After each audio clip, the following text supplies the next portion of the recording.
Black hole के बारे में आप जो कुछ भी जानते हो शायद वो सब कुछ रॉन्ग है।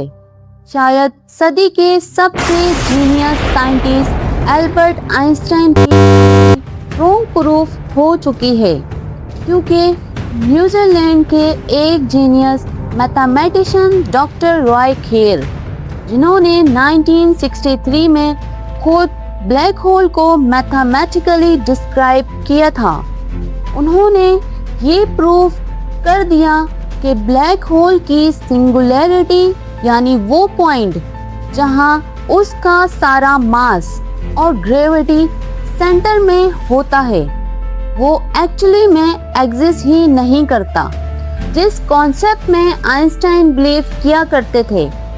अब इसका मतलब समझ रहे हो? किसी ब्लैक होल की सिंगुलैरिटी ही एक्चुअल ब्लैक होल होता है। उसकी इंटेंस ग्रेविटी के जरिए ही इवेंट हॉरिजॉन क्रिएट होते हैं और ब्लैक होल्स चीज़ों को अपने अंदर सक करते हैं। सो जब सिंगुलैरिटी एग्जिस्ट ही नहीं करती, तो क्या ब्लैक होल का एग्जिस्टेंस भी एक झूठ है? और अगर चलो हाइपोथेटिकली अगर ये मान भी लेते हैं कि हाँ, ब्लैक होल के एग्जिस्टेंस एक झूठ है, तो साल 2019 में नासा ने जो ब्लैक होल की ये इमेजेस पब्लिश की थी, फिर वो क्या थी?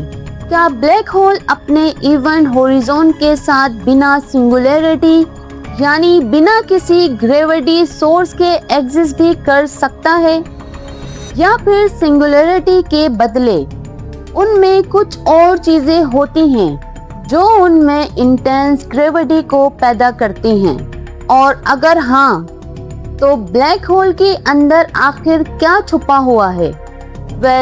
टू फाइंड आउट हमें सबसे पहले इस पूरी प्रॉब्लम के एकदम रूट में जाना होगा, विच इज आइंस्टाइन की थ्योरी ऑफ रिलेटिविटी, जहां से black hole, singularity, worm holes, dark matters, ये सारे कॉन्सेप्ट ओरिजिनेट हुए।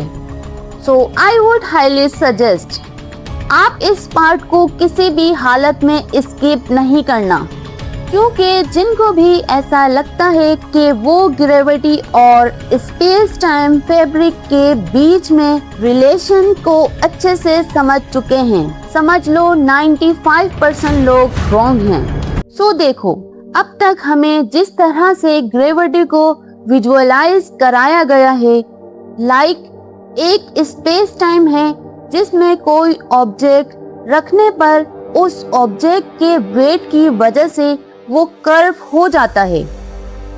ये विजुअलाइजेशन ही टोटली रॉन्ग है, क्योंकि इसमें अगर आप ध्यान से देखोगे तो आपको समझ आएगा कि हम ग्रेविटी को एक्सप्लेन करने के लिए ग्रेविटी का ही इस्तेमाल कर रहे हैं, और इसीलिए मॉडल स्पेस टाइम कर्वेचर का एकदम एक्यूरेट रिप्रेजेंटेशन नहीं। असल में कर्वेचर की वजह से ग्रेविटी आती है, ग्रेविटी की वजह से कर्वेचर नहीं क्रिएट होते। And let me explain this with an example. Imagine करो आप एक पार्क में हो, जहां एक बड़ा सा रिबोट शीट या ट्रम्पोलाइन पर एक हैवी बॉलिंग बॉल रखा हुआ है। अब उस बॉल की वजह से जो सरफेस सेंटर में डीप कर्व हो गया है, यानी एक स्लाइड बन गया है। अगर आप उसके आसपास कोई छोटी बॉल या मार्बल रोल करोगे तो वो सीधा नहीं चलेगा, बल्कि उस कर्व की वजह से सेंटर वाली बॉल की तरफ अट्रैक्ट होकर गिरने लगेगा। यानी सेम चीज स्पेस टाइम के साथ भी होती है। अब ग्रेविटी को समझने के लिए एक और इजी इंटरप्रेशन देखते हैं, जो है कॉस्मिक वाइलपूल, यानी एक कायनाती भंवर। सोचिए अगर आप एक तैराक हैं और समंदर में एक ऐसा भंवर है जो लाइट की रफ्तार से घूम रहा है। एक भंवर कभी भी सिर्फ सेंटर में एक पॉइंट नहीं होता, बल्कि वो एक रिंग की तरह होता है जिसके बीच में खाली जगह होती है। ब्लैक होल के अंदर का मास भी इसी तरह बिहेव करता है। अब जानते हैं कि ये सब मैंने आपको क्यों बताया। वेल देखो, ब्लैक होल के इवन होरिजोन यानी उसकी एज तक यहाँ पर सब कुछ सेंस बनता है। लेकिन आपको पता है ब्लैक होल को ब्लैक होल कहते ही इसीलिए हैं क्योंकि उसमें से लाइट भी एस्केप करके नहीं जा सकती।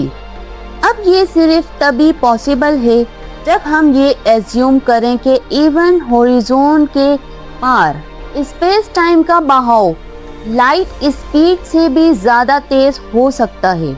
और सिर्फ स्पेस टाइम का ही नहीं बल्कि इंफॉर्मेशन ट्रांसफर का, क्योंकि जो ऑब्जेक्ट या इवन लाइट ब्लैक होल के अंदर जाए वो लाइट स्पीड से वापस बाहर नहीं आ सकती। और यही तो सबसे बड़ा पैराडॉक्स है। क्या कोई चीज इस यूनिवर्स में लाइट की स्पीड से ज्यादा तेज ट्रेवल कर सकती है? ऑब्वियसली नहीं, राइट? और ये जनरल थ्योरी ऑफ रिलेटिविटी का खुद का कहना है। सो ऑल इन ऑल, जिस अजम्पशन की बेसिस पर जीटीआर बनी हुई है, ब्लैक होल के अंदर वही अजम्पशंस ब्रेक हो जाती हैं। और ऐसे में ब्लैक होल्स के कॉन्टेक्स्ट में अगर हमने general theory of relativity apply कर लिया तो हमें वैलिड रिजल्ट्स मिलने लगते हैं। और इसी पॉइंट को सभी साइंटिस्ट ने नाम दिया सिंगुलैरिटी।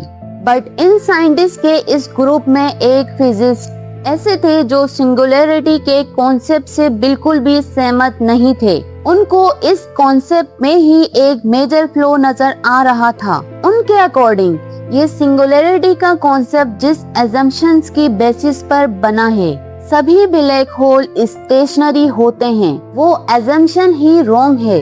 क्योंकि कोई ब्लैक होल कैसे बनता है? जब एक मैसिव स्टार फटता है तब, राइट?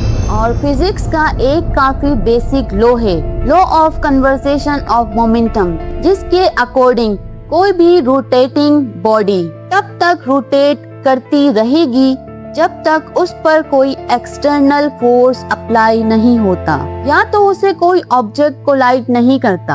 अब इस लॉ के हिसाब से ब्लैक होल भी रोटेट करना चाहिए। और यही वो वजह है जिसने रॉय के दिल में एक डाउट पैदा कर दिया था, जिसकी रूट तक जाते जाते रियलाइज हुआ सिंगुलैरिटी होनी ही नहीं चाहिए थी।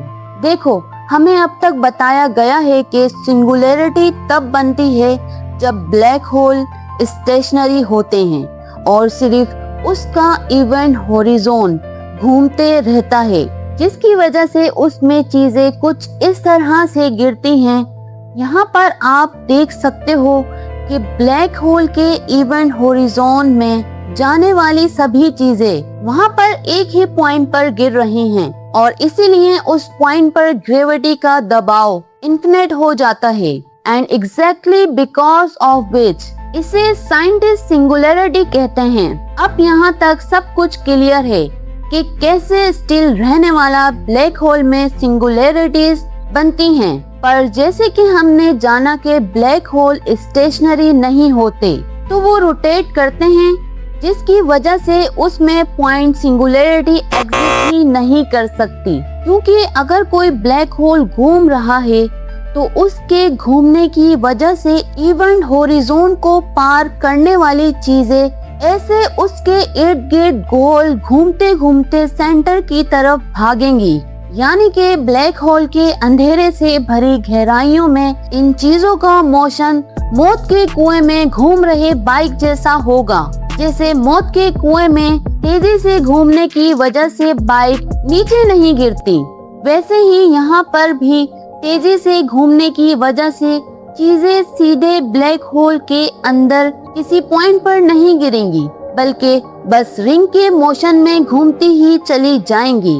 दिस मीन्स के सारा मास किसी सेंटर पॉइंट पर नहीं, बल्कि एक रिंग के मोशन पर कॉन्सेंट्रेट होगा। इन शॉर्ट, कहने का मतलब ये है कि सिंगुलैरिटी एक पॉइंट के रूप में नहीं बल्कि एक रिंग के मोशन के रूप में एग्जिस्ट करती है। और इसी आर्ग्यूमेंट से रॉय खेर ने सिंपल ब्लैक होल्स घूमते हैं इस सिंपल फैक्ट के बेसिस पर आइंस्टाइन की थ्योरी को रॉन्ग साबित कर दिया। अब यहाँ पर सोचने वाली बात यह है कि रॉय खेर के इस एक्सप्लेनेशन के बाद क्या आइंस्टाइन की जनरल रिलेटिविटी का इस्तेमाल करके हमने जितनी भी डिस्कवरीज की हैं, उन सभी की कैलकुलेशन अनलेस साबित हो जाएंगी? वेल, ऑब्वियसली नहीं, क्योंकि हम सब जानते हैं हमारे GPS system gravitational potential difference की वजह से general theory of relativity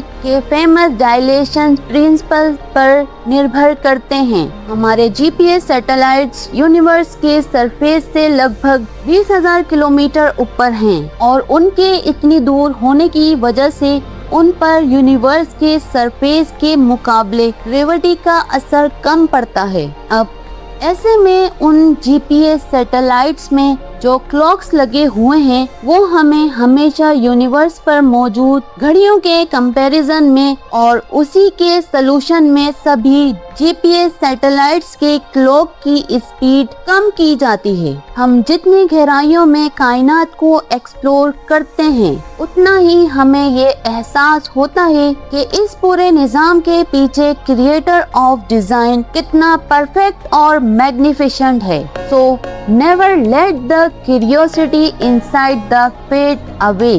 Keep asking questions because every new piece of knowledge doesn't just give you information, it's give you a new purpose in life. Remember, knowledge is the only bridge that takes us closer to the ultimate truth. अगर आपको ये सफर पसंद आया है तो video को like करना तो बनता है। चैनल को सब्सक्राइब करें और बेल आइकन को प्रेस करना मत भूलिएगा। Stay curious, stay learning and keep growing.